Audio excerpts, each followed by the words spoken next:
आसनसोल के रानीगंज में सड़क चौड़ीकरण कार्य के दौरान परित्यक्त के टूटे हुए हिस्से से लोहा निकालते समय अचानक भवन का एक हिस्सा ढह गया।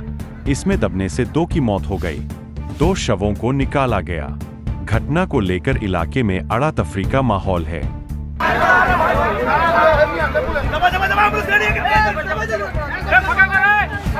ব্যাপারটা ঘটেছিল আমাদের দীর্ঘদিন ধরে এটা মাইনিং এর কোয়ার্টার আছে। দীর্ঘদিন এখানে কোনো জনবসতি সেরকম বাস করে না।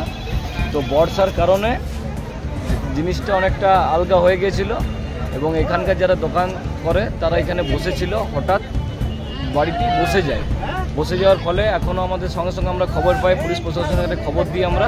পুলিশ প্রশাসন তৎক্ষণাৎ এসে এনএচআই যে রোডটা আছে তাদের মেশিনপত্র আমরা সঙ্গে সঙ্গে আনিয়ে পরে 2টো বডিকে আমরা রেস্কিউ করেছি এবং হসপিটাল পাঠানো হয়েছে এবং আপাতত এখন আমরা কোনো আর বডি পাইনি। আমরা প্রায় 2 ঘন্টা ধরে এখানে আছি স্পটে এবং পরবর্তীকালে দেখছি যে কিছু পাওয়া যায়।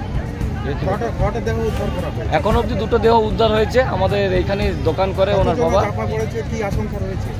আমরা যা শুনছিলাম 2 জনাই চাপা পড়েছে, যেহেতু এরা বসে গল্প করছিল এখানে, হঠাৎ করে চাপা পড়ে যায় এবং দেখছি আমরা আরও যদি আশেপাশে যদি কেউ থাকে সেটাও আমাদের মেশিন এখন অবধি দেখছে কী হয়েছে ব্যাপারটা। এখানে আমাদের একটা এখানেই বাসিন্দা রাজীব দাস নাম।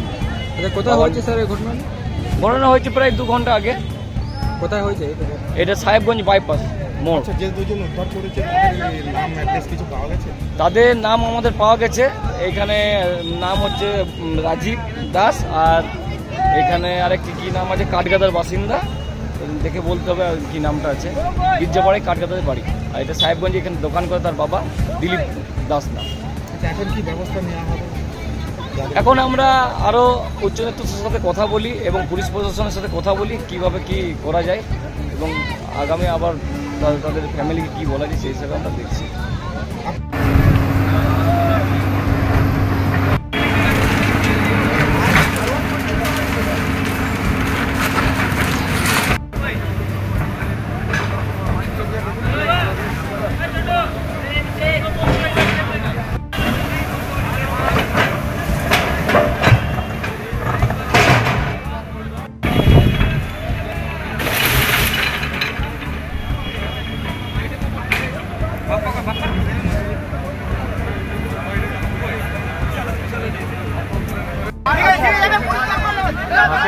अच्छा